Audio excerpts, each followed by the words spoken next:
اس طرح رحمت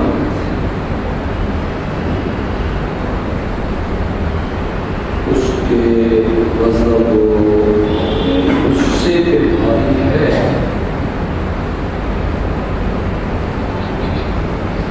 اسی طرح نبی اکرم کی جو صفت رحمت ہے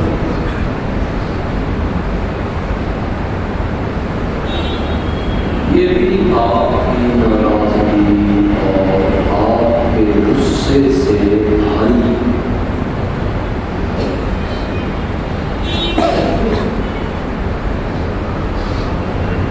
آپ کتنی صفتوں کے مالک بنے،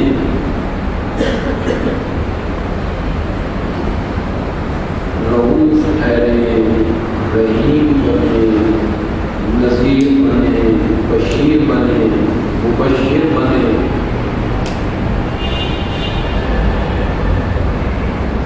خاتم النبیین بنے، امام الانبیاء بنے،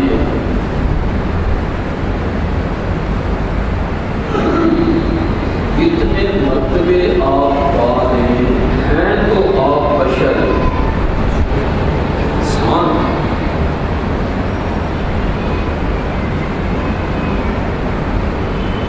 بشری جو لوازمات ہیں، تقاضے ہیں، وہ سب آپ کے ساتھ لگے ہوئے، کھانا پینا، سونا، جاگنا،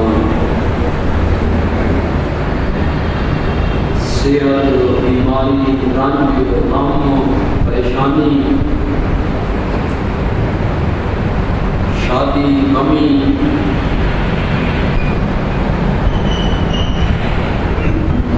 آپ نماز میں بھولے،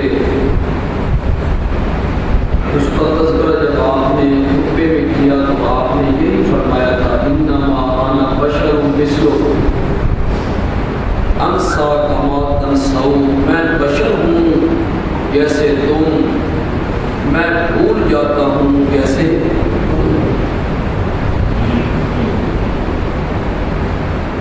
تو وہ جو ایک بشری تقاضا ہے اس میں غصہ بھی، خلاف طبیعت کوئی کام ہو جائے، ماتحت آدمی کوئی حکم قبولی کرے یا اپنے حدود سے تجاوز کر جائے، اس سے آنا یہ ایک بشری تقاضا ہے۔ لیکن نبی اکرم صلی اللہ علیہ وسلم کو بشری تقاضے کے مطابق جب کبھی غصہ آئے یا کسی پہ ناراض ہو تو آپ کی رحمت والی صفت جو ہے وہ ہمیشہ غالب ہے۔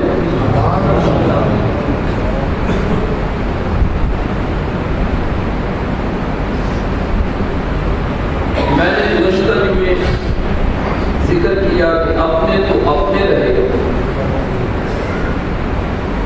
غیروں کے لیے، غیر مسلموں کے لیے، یہود و نصارہ کے لیے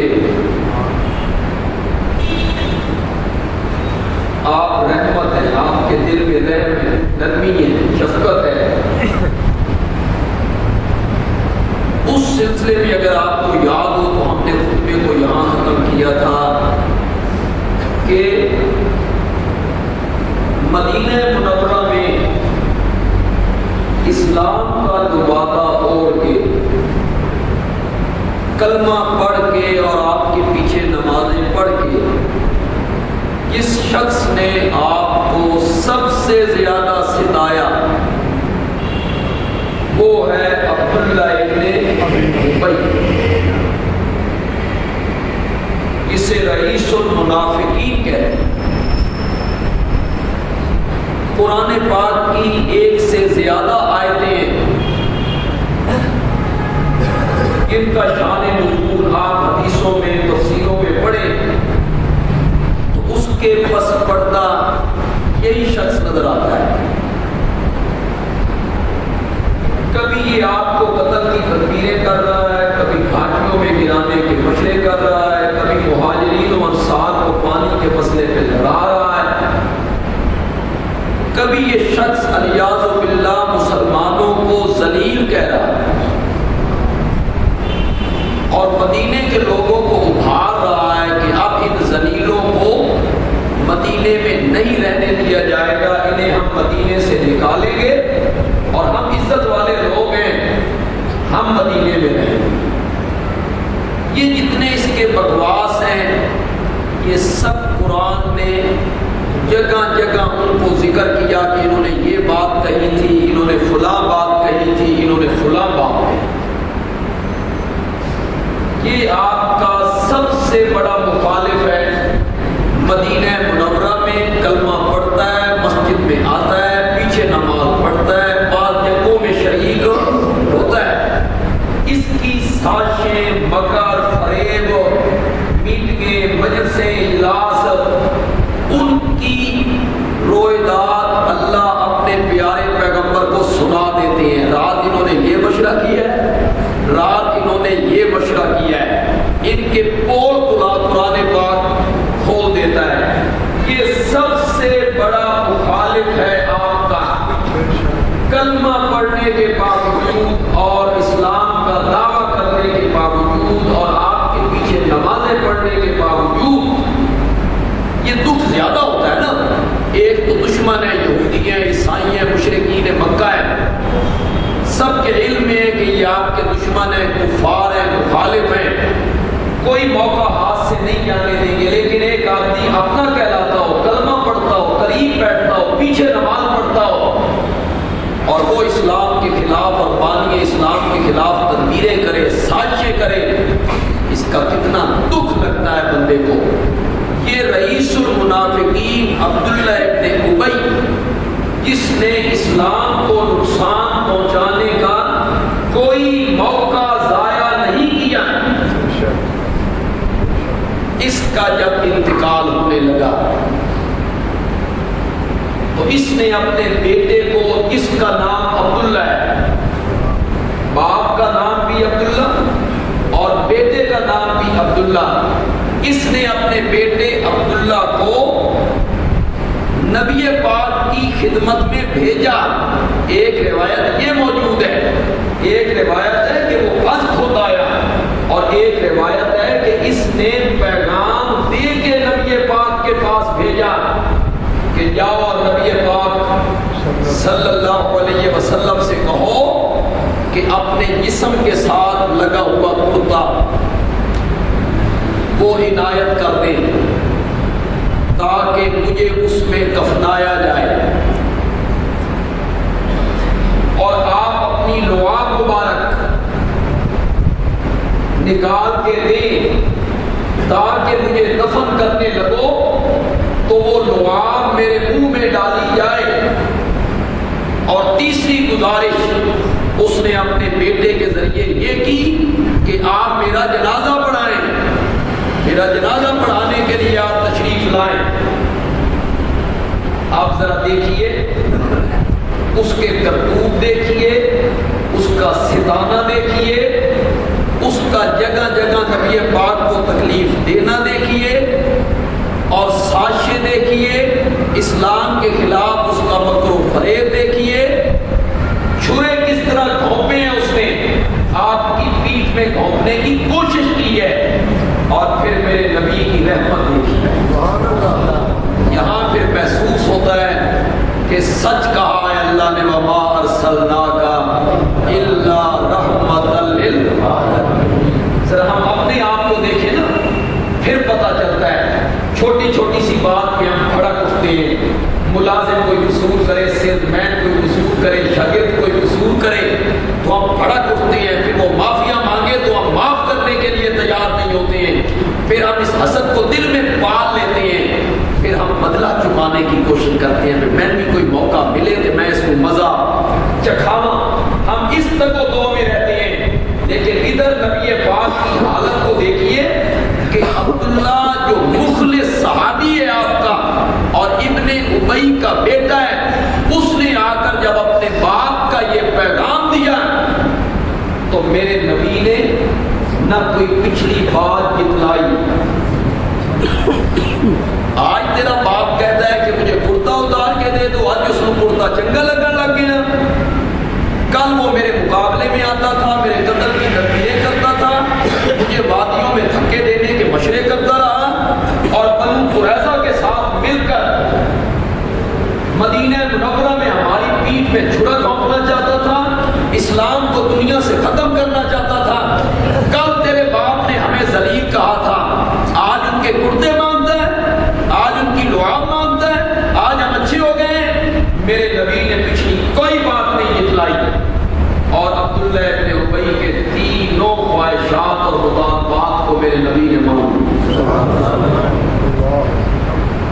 کرتا بھی اتار اللہ لعاب بھی دے، جنازہ پڑھانے کے لیے کیا کیا؟ اس سے پہلے یہ آیت اتر چکی تھی، استغفر لہم او لا تستغفر لہم ان تستغفر لہم 70 مرۃ فلن یغفر اللہ لہم۔ میرے پیغمبر آپ ان منافقین کے لیے بخشش مانگیں یا آپ بخشش نہ مانگیں، ان تستغفر لہم 70 مرۃ، اگر آپ ان منافقین کے لیے 70 بار بھی بخشش مانگیں، فَلَن يَغْفِرَ اللَّهُ لَهُمْ، اللہ ان کو ہرگز معاف ہو۔ یہ آیت اتر چکی تھی سورۃ توبہ میں، منافقین کے جہاں کرتوت ذکر کیے گئے۔ انہوں نے غزوہ تبوک میں کیا کیا، غزوہ تبوک کے سفر میں کیا کیا، انہوں نے راستے میں بکواس کیا کیے، یہ آیت اتر چکی تھی۔ آپ ان کے لیے بخشش مانگیں یا نہ مانگیں، اگر آپ ان کے لیے 70 بار بھی بخشش مانگیں، میں نے ان کو معاف ہو۔ کس نے کہا؟ اللہ تبارک۔ سمجھ بھی آئی کہ وہ یہ جو لوگوں کا ذہن ہے کہ یہ کام اللہ سے کروا دیتے ہیں، اللہ ان کی نہیں بولتا، یہ بات اللہ سے منوا لیتے ہیں، یہ اللہ کے محبوب ہیں، یہ اللہ کے پیارے ہیں، اور یہ اللہ تعالیٰ تک درخواست کرتے ہیں اور یہ اللہ سے منوا لیتے ہیں، یہ جن کو تم کہہ رہے ہو کہ یہ اللہ کے محبوب ہیں، پیارے ہیں، اللہ کے نیک بندے ہیں، یہ سارے اکٹھے ہو جائیں تو میرے پیارے پیغمبر کے پاؤں کے تلموں کو بھی ہاتھ نہیں لگا سکتے۔ بے شک جن کو میرے اللہ کا محبوب ہے، پیارا ہے، صاحب معراج ہے، صاحب قرآن ہے، سب سے اعلیٰ، سب سے افضل، سب سے برتر، سب سے بالا قدر ہے، اس دنیا میں بھی، میدان معاشر میں بھی، جنت میں بھی سردار ہے۔ انا سید ولد آدم ولا فخر وانا حامل لواء الحمد یوم القیامہ ولا فخر وانا اول الشافعین واول مشفعین یوم القیامہ ولا فخر، میں اولاد آدم کا سردار ہوں قیامت کے دن، اور مجھے اس پہ کوئی فخر نہیں، میرے ہاتھ میں ہوگا حمد کا جھنڈا اور مجھے اس پر کوئی فخر نہیں، میں سب سے پہلے شفاعت کروں گا اور میری شفاعت سب سے پہلے مانی جائے گی، اور مجھے اس پر کوئی فخر نہیں، اور میں ہی سب سے پہلے جنت کا دروازہ کھٹکھٹاؤں گا اور مجھے اس پر کوئی فخر نہیں۔ ساری کائنات کا سردار، ساری کائنات سے افضل، ساری کائنات سے اعلیٰ اگر کوئی ہے تو وہ کون ہے؟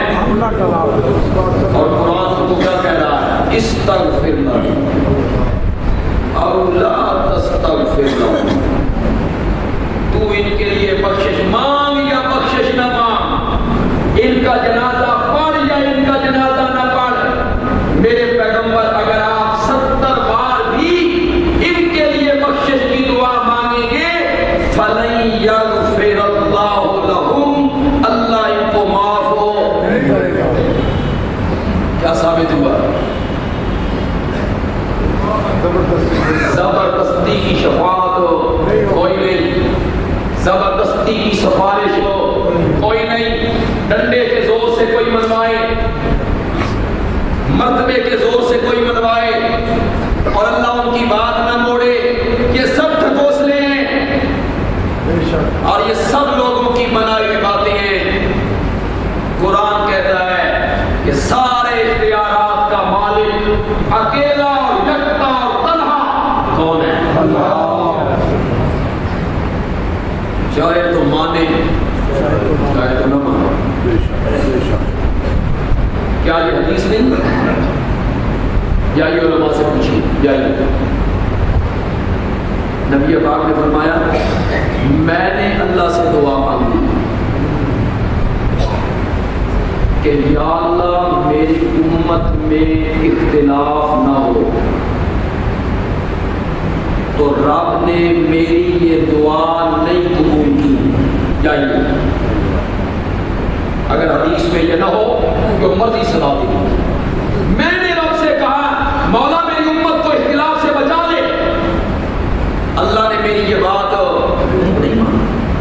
حضرت نوح علیہ السلام نے نہیں کہا تھا کہ میرا بیٹا میری آل ہے،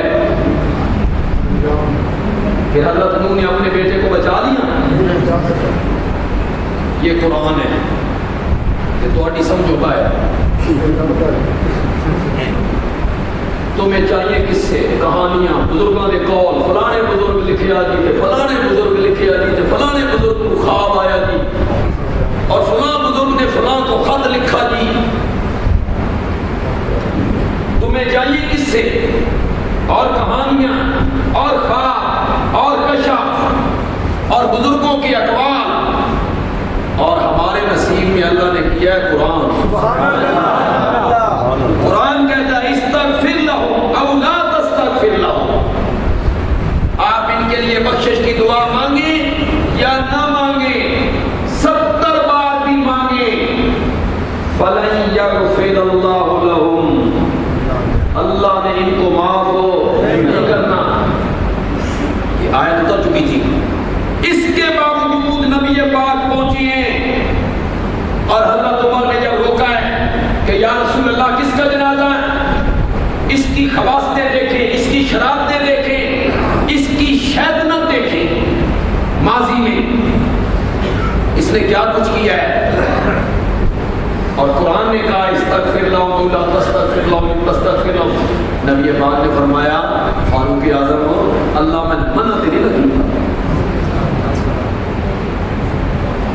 منع تو نہیں نہ کیا، یہ کہا ہے کہ مانگے یا نہ مانگے، تو میں یہ دعا اس کے لیے جو مانگوں گا یا کرتا اس کو دوں گا یا لعاب اس کو دوں گا، اس کی بخشش ہوتی ہے یا نہیں ہوتی؟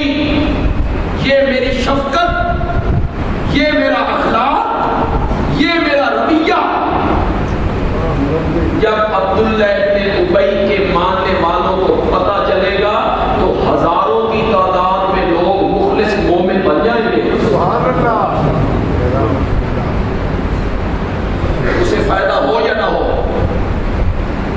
پھر بعض اس قول کو تسلیم کر لوں تو آپ یہ سن کے حیران ہو کہ نبی پاک نے جب کرتا دے دیا اور اپنی لعاب مبارک دے دی اور آپ نے اس کا جنازہ پڑھا دیا اور عبداللہ ابن ابی کو اس حالت میں دفن کر دیا گیا، تو عبداللہ ابن ابی کے جو ماننے والے تھے جن کو وہ خراب کیا کرتا تھا، 1000 آدمیوں نے اس دن ایمان قبول کر لیا تھا۔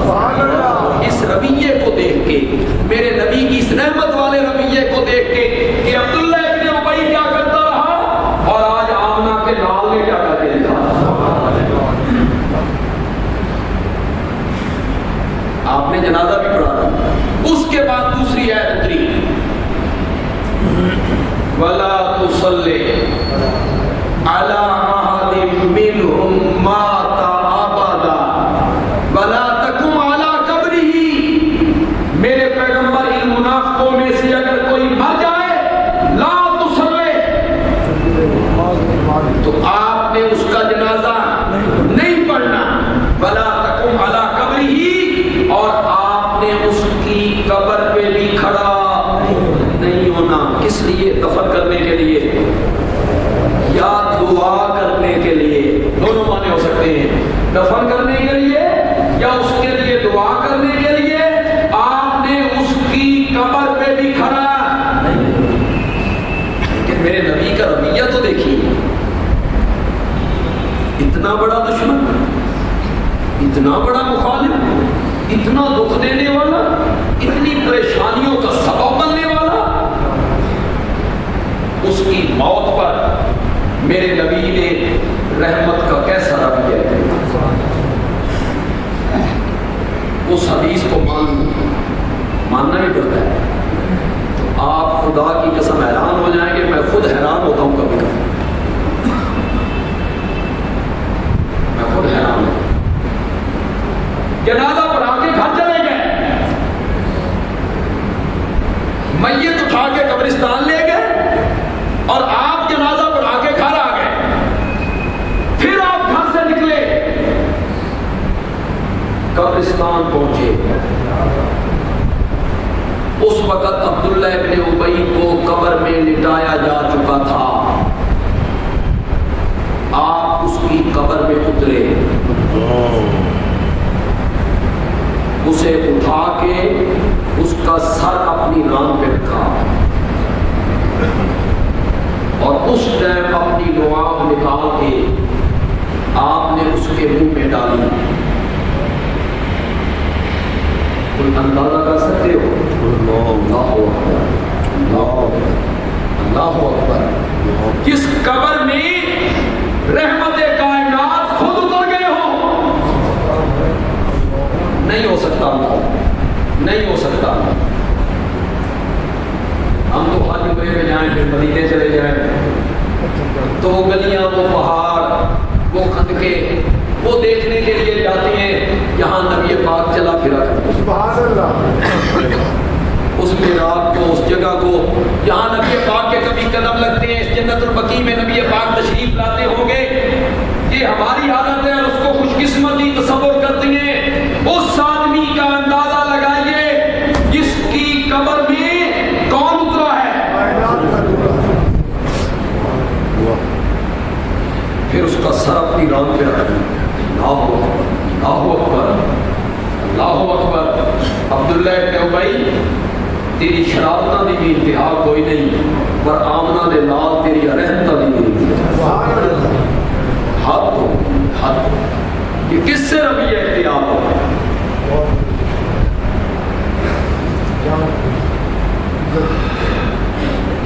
نبی پاک کا ایک صحابی تھا، یتیم تھا، دیہاتی تھا، چچا پرورش کرتا تھا. یہ مسلمان ہو گیا تو چچا نے اس سے ہر چیز چھینی، بکریاں بھی، بھیڑیں بھی، مال بھی. اس نے کہا تیرے تن پہ جو 3 کپڑے ہیں یہ بھی میرے ہیں. اس نے کرتا اتارا، پگڑی اتاری، تہ بند پہ ہاتھ رکھا کہ شاید چچا حیا کر جائے. اس نے حیا نہیں کیا، اس نے وہ بھی اتار کے دیا. اس نے اپنی ماں سے ایک کمبل لیا، اس کے 2 ٹکڑے کیے، ایک باندھ لیا، ایک اوڑھ لیا اور مدینے کی طرف چل پڑا.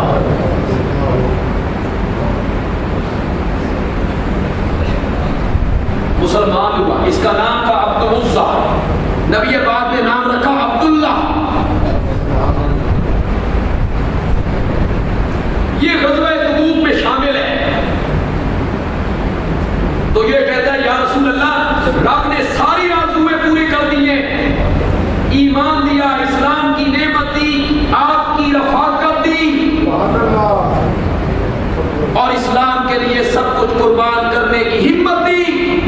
ایک آخری آرزو ہے، اللہ شہادت کی موت دے دے. دعا کرو اللہ مجھے شہادت کی موت دے دے. نبی پاک نے فرمایا کسی درخت سے چھلکا اتار کے لاؤ. یہ چھلکا اتار کے لایا. آپ نے اس کے بازو پہ باندھ کے کہا مولا میں عبداللہ کا خون کافروں پہ حرام کرا دیتا ہوں. یہ رونے لگ گیا. میں شہادت منگن آیا تھا، الٹا آپ نے یہ کہہ دیا کہ میں نے اس کا خون کافروں پہ حرام قرار دے دیا. نبی پاک خاموش ہو گئے. کچھ آگے چلے، پیاس ہے، بھوک ہے، گرمی ہے، بیتلا علاقہ ہے، ریگستان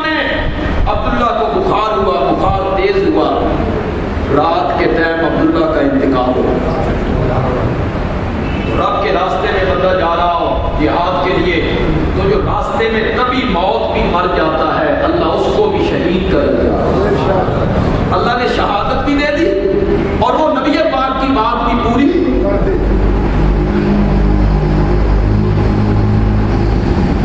نبی پاک نے اس کا جنازہ پڑھایا۔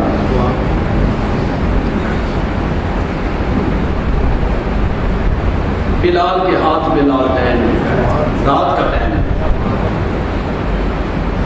نبی پاک اس کی قبر پہ آئے، اس کا آگے پیچھے کوئی بھی نہیں تھا، یہ تنے تنہا تھا۔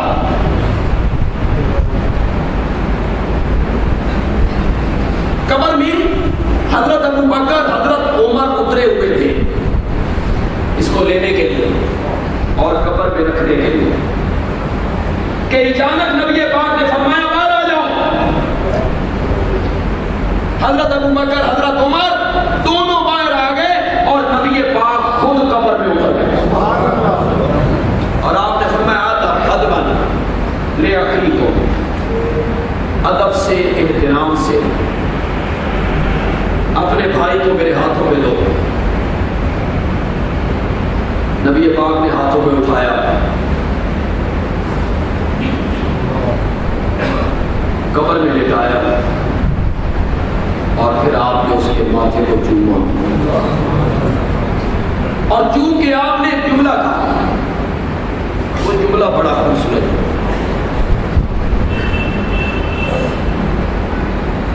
اس کے کفن کے لیے نبی پاک نے اپنی چادر بھی لائی۔ آپ نے فرمایا مولا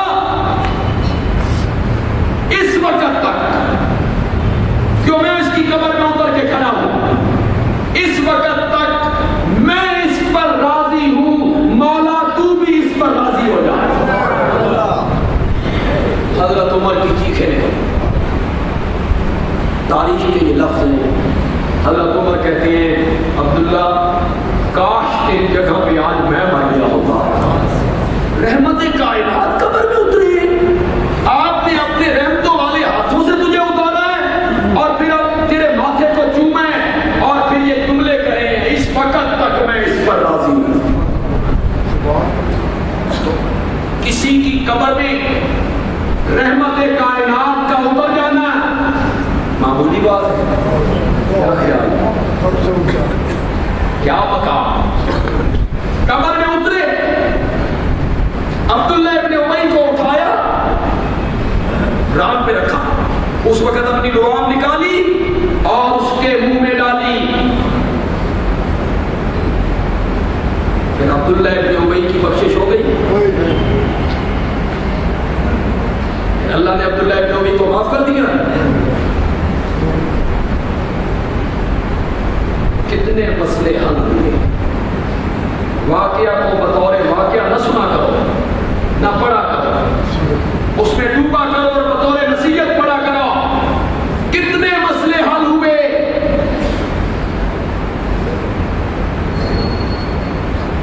کفن نہیں بخشواتا، کفن نہیں بخشواتا، اچھا کفن مل جائے یہ بخشش کا سبب نہیں بنتا، بخشش ہوتی ہے ایمان سے اور اعمال صالحہ سے، چاہے کفن ملے یا نہ ملے، ایمان ہو بندے، اعمال صالحہ ہو، رب کی نافرمانی اس نے نہ کی ہو، یہ ہے بخشش کا سبب۔ یہ پاکستانی لوگ اجمی مسلمان مکے میں آب زمزم سے لٹھا دھو رہے ہوتے ہیں اور عربی کھڑے ہو کے ہنس رہے، آب زمزم سے دھلا ہوا کفن ہے،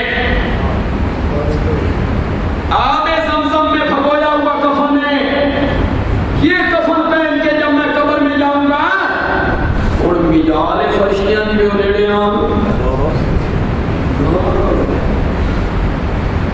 ساری زندگی سود کھاتا رہا، ساری زندگی رشوت کا کاروبار کرتا رہا، بلیک میلر سٹارٹ کرتا رہا، غذا کی چیزیں جھوٹ بول کے سودے بیچتا رہا،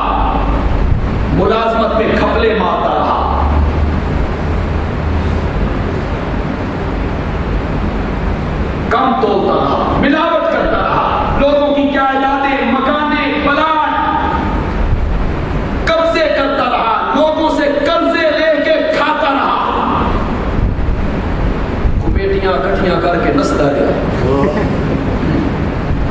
اب آب زمزم کا کفن ہے ہوں فرشتیاں نہیں بجا لے اور نیڑے لگن بچوں یہی بخشش ہونی ہوتی نا تو بات ہی کوئی رہ گئی تھی. بخشش کفن پہ نہیں ہوگی, بخشش نہیں ہوگی کہ دفن کہاں ہوتا ہے, نہیں ہوگی. قبر ملے یا نہ ملے,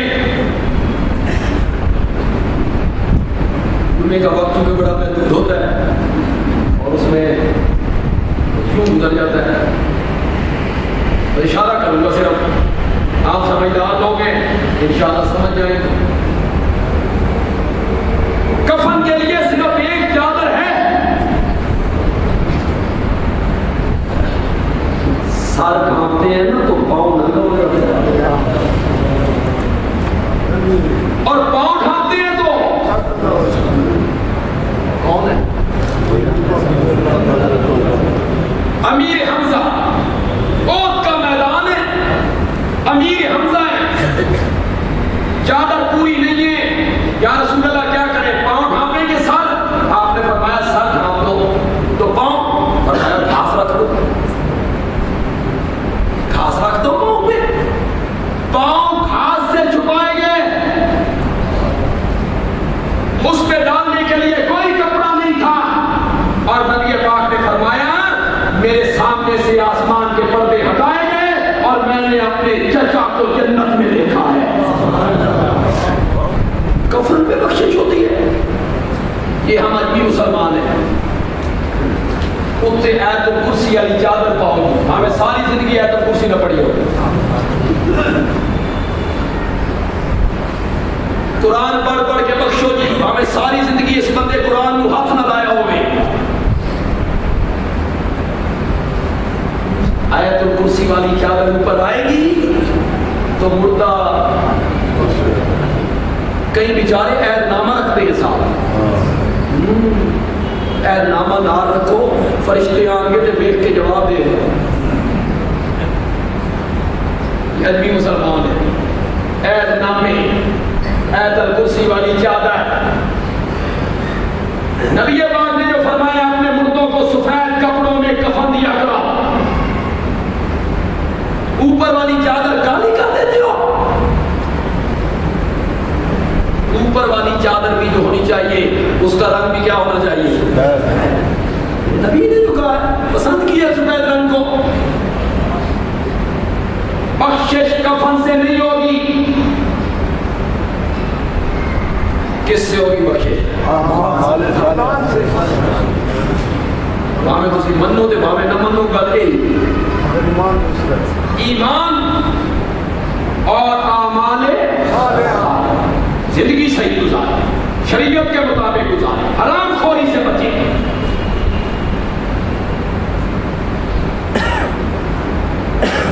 کرتا لیا کفن کے لیے, لعاب ڈالا اس کے منہ میں, جنازہ پڑھایا, بخشش ہو گئی اس کی؟ نہیں.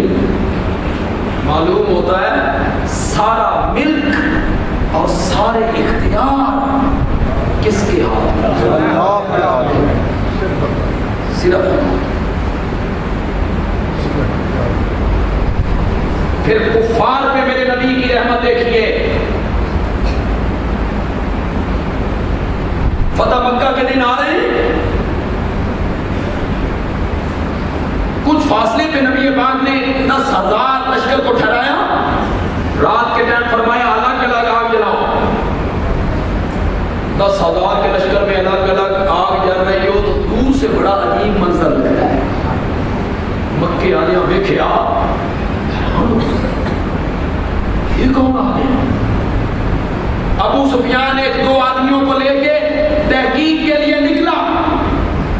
جب لشکر کے قریب پہنچا تو حضرت عباس نبی پاک کے چچا وہاں سے گزر رہے تھے. انہوں نے ابو سفیان کی آواز کو پہچانا. ابو سفیان ہو کہ ہاں کسی بادشاہ کا لشکر نہیں ہے, یہ میرے بھتیجے کی فوج ہے. اب بھی وقت ہے، چل میرے ساتھ، ایمان قبول کر، پناہ لے کے دیتا ہوں۔ ابو سفیان ساتھ چل پڑے۔ نبی پاک نے فرمایا رات اس کو ٹھہراؤ، صبح پیش کرنا ہے۔ صبح کے ٹائم نبی پاک نے ابو سفیان سے ایک بات پوچھی، ابو سفیان تین حالے بھی یقین نہیں آیا کہ اللہ کو سوا الہ کوئی نہیں؟ کہنے لگا اگر اللہ کے سوا کوئی الہ ہوتا تو اساں ہی ذلیل ہوتے۔ مکے کے آپ فاتح بن رہے ہیں، ہمارے ہاتھ سے ہر چیز نکل گئی ہے، اگر کوئی اور الہ ہوتا تو ہماری مدد کرتا نا۔ آپ نے فرمایا تجھے ابھی تک یقین نہیں کہ میں اللہ کا رسول ہوں؟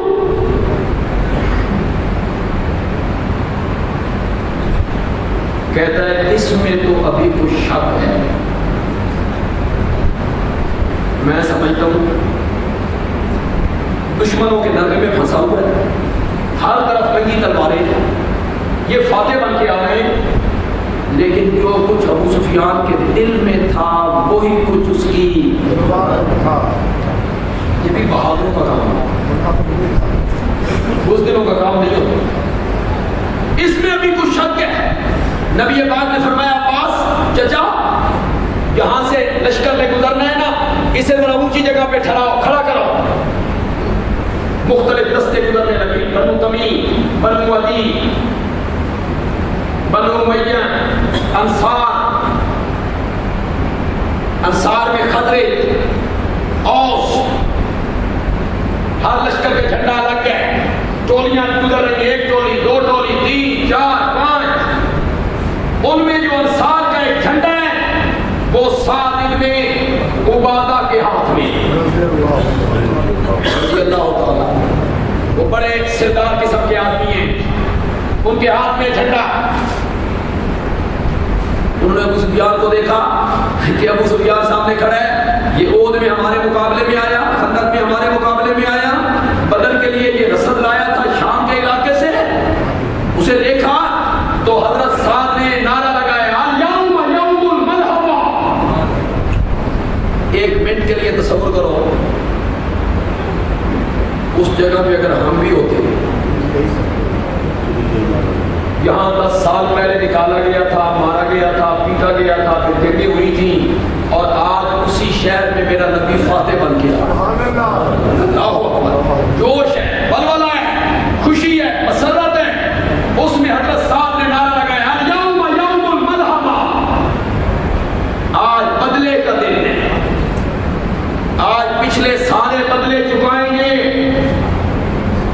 کسی کو نہیں چھوڑیں گے۔ آج ابو سفیان نے نعرہ سنا، یہ دستہ گزر گیا، سب سے پیچھے جو دستہ تھا وہ نبی پاک کا تھا۔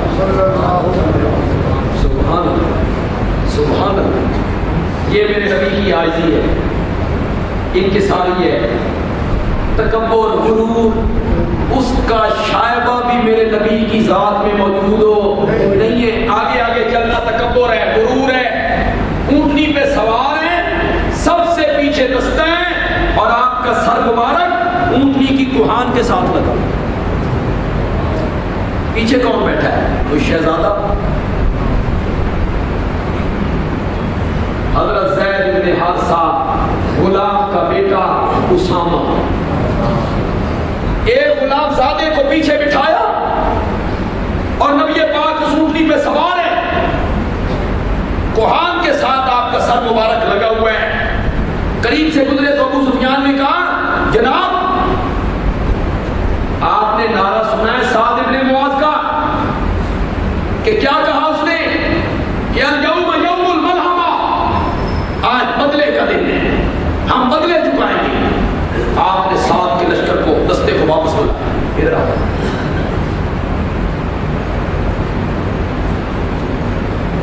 وہاں میرے پیارے پیارے، تیری حکمتوں پہ، تیری دانائی پہ، تیری رحمتوں پہ کروڑ بار قربان ہو۔ نعرہ بھی بدل دیا، جھنڈا بھی بدل دیا، اور جھنڈا بھی ایسے بدلا، مزہ مزہ، نعرہ تو یوں بدلا، فرمایا سعد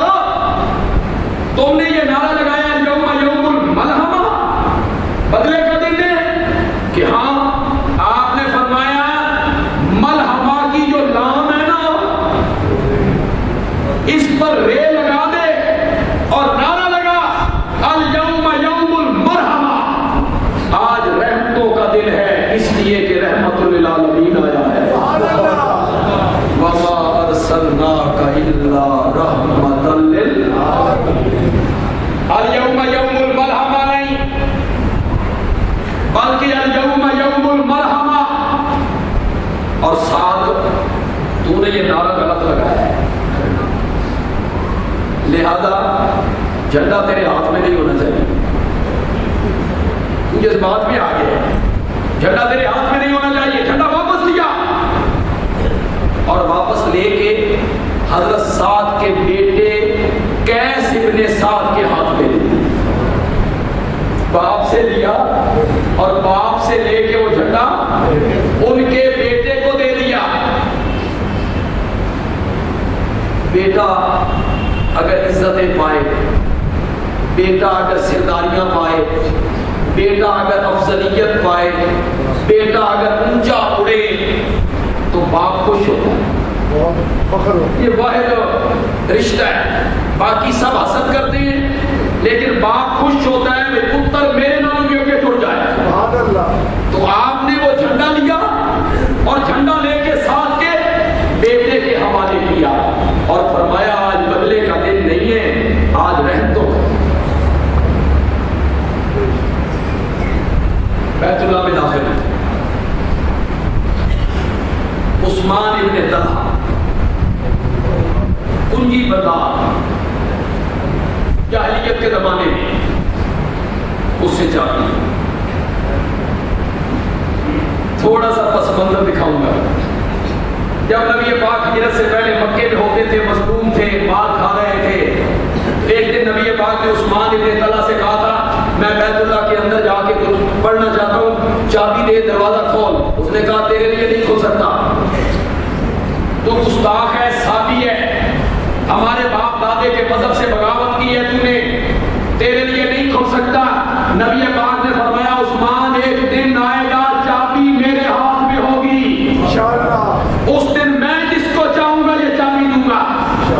عثمان نے مزاج بنایا، چابی تیرے ہاتھ میں ہوگی، جو تو آج مال کھا رہا ہے. کل جب مزاج بنایا، آج آپ نے اسی عثمان کو بلایا، فرمایا چابی نکالو. چابی لی، دروازہ کھولا، اندر داخل ہوئے. نفل پڑھ کے جو باہر نکلے، حضرت علی آگے بڑھے، یا رسول اللہ حاجیوں کو پانی پلانے کی جو ذمہ داری ہے وہ ہمارے خاندان کی ہے، یہ چابی والی ذمہ داری بھی ہمیں دے دی جائے. بیت اللہ کی چابی، اس کو کھولنے اور بند کرنے کی کنجی یہ بھی ہمیں دی جائے. کچھ اور لوگ بھی آگے بڑھے. رحمت کائنات نے فرمایا عثمان کا یہ ہے نا رحمت للعالمین. جس عثمان نے کل آپ کو چابی دینے سے انکار کیا تھا، آج میرے پیارے پیغمبر نے فرمایا عثمان کہاں ہے؟ عثمان آیا، صرف چابی نہیں دی، چابی دے کے فرمایا اب یہ چابی تو اس سے جو چھینے گا وہ ظالم ہوگا. اس دن سے لے کے آج تک بیت اللہ کی چابی عثمان ہی کے خاندان میں. اب بھی سعودی عرب کے حکمرانوں کے پاس نہیں ہے. اگر شاہ عبداللہ نے بھی بیت اللہ میں جانا ہوتا ہے تو چابی ان سے منگوائی جاتی ہے. وہ جو میرے نبی نے فرمایا جو تجھ سے چابی چھینے گا وہ ظالم ہوگا، آپ نے چابی اسی عثمان کے حوالے کر دی. پھر آپ نے کعبے کی دونوں چوکھٹوں پہ ہاتھ رکھا، دروازے میں کھڑے ہوئے اور دونوں چوکھٹوں پہ آپ نے ہاتھ رکھا. 10,000 صحابہ تو آپ کے ساتھ آئے تھے. مکے کے لوگ مشرکین مکہ، اس میں بوڑھے، اس میں جوان، اس میں مرد، اس میں عورتیں، سارے آپ کے سامنے. نبی پاک نے فرمایا بتاؤ آج میں تمہارے ساتھ کیا سلوک کروں. 10,000 قدوسیوں کا لشکر میرے ساتھ ہے، میرے اشارہ ابرو کے منتظر ہے. میں اشارہ کروں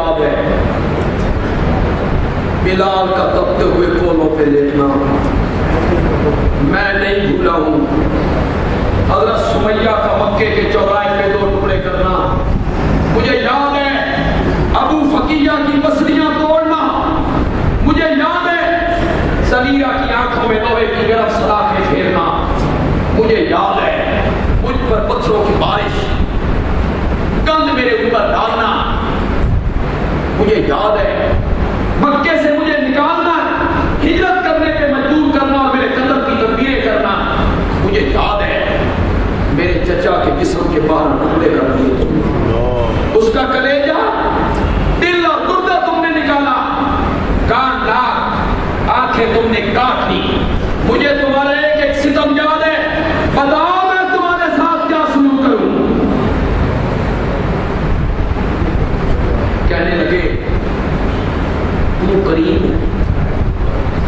کریم بمیدہ شریف، تیرا باپ کریم تھا، تیرا دادا کریم ہے، تم شریف، تیرا باپ شریف، تیرا دادا شریف ہے، تم ہمارا بھائی،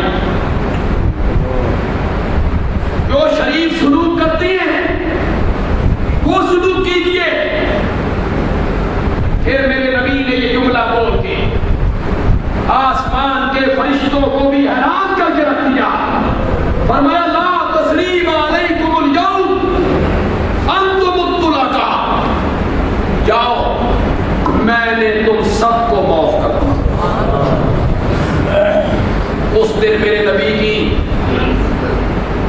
اس صفت کا ظہور پورے عروج پہ تھا، وما ارسلناک الا رحمۃ للعالمین۔ کچھ قومی مجرم تھے، بڑے مجرم، نبی پاک نے فرمایا یہ جہاں ملے قتل کر، ان میں ابو جہل کا بیٹا اکرمہ، ان میں امیہ کا بیٹا صفوان، فرمایا یہ بیت اللہ کے غلاف کو پکڑے کھڑے ہونا، فقتلوہ، کوئی خیال نہیں کرنا، مار دو۔ اکرمہ بھاگ گیا، اکرمہ کی بیوی نبی پاک کی خدمت میں، ابو جہل کی بہو، اس نے کہا یا رسول اللہ میں اکرمہ کے لیے امان لینے آئی ہوں، یہ نہیں کہ وہ ایمان قبول کرے گا، نا آپ امان دے دیں 1 مہینے کی، 1 مہینہ اسے کچھ نہیں کہا جائے گا، میں امان لینے آئی ہوں۔ نبی پاک نے فرمایا بیٹا تم 1 مہینے کی امان لینے آئی ہو، میں تمہیں 2 مہینے کی امان۔ مکے میں عورت ضامن نہیں بنتی تھی، مکے میں عورت کی امان قبول نہیں کی جاتی تھی۔ یا رسول اللہ میری ضمانت پہ؟ فرمایا ہاں بیٹا تیری ضمانت پہ، تیری ضمانت پہ۔ یا رسول اللہ میں جب اکرمہ کو جا کے بتاؤں گی کہ میری ضمانت پہ انہوں نے تجھے امان دے دی ہے، اس نے ماننا نہیں، کوئی نشانی دیجیے۔ نبی پاک نے کندھے سے چادر اتاری اور چادر سے یہ میری چادر بطور نشانی لے جاؤ اور اکرمہ کو دکھاؤ کہ میں نے اسے امان دے دی ہے۔ اکرمہ جب واپس آیا تو جس کمرے میں یہ جس جگہ پہ آپ تشریف رکھتے تھے وہ داخل ہوا، میرے نبی استقبال کے لیے کھڑے ہو، مرحبا مرحبا۔ اور تاریخ کی یہ روایت ہے اتنی اجلت میں کھڑے ہوئے کہ آپ کے کاندھے سے چادر گر، اور اللہ نے میرے نبی کا یہ سلوک، یہ رحمتیں، یہ شفقتیں، یہ مہربانیاں، یہ نرمی، اس کو دیکھا اکرمہ نے، اللہ نے اکرمہ کو بھی ایمان کی توفیق عطا۔ فتح مکہ کے دن میرے پیارے پیغمبر کی جو صفت رحمت ہے یہ پورے عروج پر ہے. جان کے دشمنوں کو نبی پاک معافیاں دے رہے ہیں، معافیاں دے رہے ہیں. ہند آئی ہے، ہند ابو سفیان کی آئی بھی پردے میں، نبی پاک پہچان بھی نہیں سکے. بیعت کرنے کے لیے، ایمان قبول کرنے کے لیے نبی پاک نے اسے بھی معاف، اکرمہ کو معاف، ابو سفیان کو صرف معاف نہیں کیا بلکہ اسے سند دی، من دخل دار ابی سفیان فهو آمن. جو آدمی ابو سفیان کے گھر کی چار دیواری کے اندر آ جائے گا محمد نے اس کو بھی امن دیا. سبحان اللہ. عالم ارواح، میں نے پہلے جمعے بھی بحث کی تھی اگر آپ کو یاد ہو. عالم ارواح جب ہم چینٹیوں کی شکل میں تھے اور اللہ نے ہمیں پھیلایا تھا، اس عالم ارواح میں بھی میرا نبی رحمت تھا. انہوں نے سب سے پہلے کہا تھا ہاں ہاں تو ہمارا رب ہے. جب اللہ نے پوچھا تھا میں تمہارا رب نہیں ہوں، تو سب سے پہلے میرے نبی نے کہا تھا بلا. ساری روحیں، انبیاء کی، اولیاء کی، اتقیاء کی، علماء کی، کفار کی، ہندوؤں کی، سکھوں کی، مجوسیوں کی، دہریوں کی، ساری روحوں نے میرے نبی کی روح کی طرف دیکھا. میں کہتا ہوں اسی لیے دیکھا کہ جب اللہ نے وہ روحیں پھیلائیں تو میرے نبی کی روح مبارک ساری روحوں سے اونچی تھی، نمایاں تھی. اس دن آپ نے کہا تھا ہاں ہاں تو ہمارا رب ہے، اور آپ کا جواب سن کے سب نے کہا تھا ہاں ہاں تو ہمارا رب ہے. اس عالم میں بھی میرا نبی کیا تھا، اور یہ جو دنیا کا عالم ہے اس عالم میں بھی میرا نبی کیا ہے، جانوروں کے لیے، کفار کے لیے، مومنوں کے لیے، منافقین کے لیے، ماننے والوں کے لیے اور نہ ماننے والوں کے لیے میرا نبی رحمت ہے. اب دو جہان رہ گئے، عالم ارواح، مرنے کے بعد جہاں روحیں جا کے ٹھہرتی ہیں، عالم برزخ، عالم برزخ، اور پھر اس کے بعد عالم آخرت. انشاءاللہ آئندہ جمعے میں گفتگو کریں گے انشاءاللہ کہ عالم برزخ میں اور عالم آخرت میں میرا نبی کس طرح رحمت ہے، اور اس آیت کا مصداق ہے وَمَا أَرْسَلْنَاكَ إِلَّا رَحْمَةً لِلْعَالَمِينَ.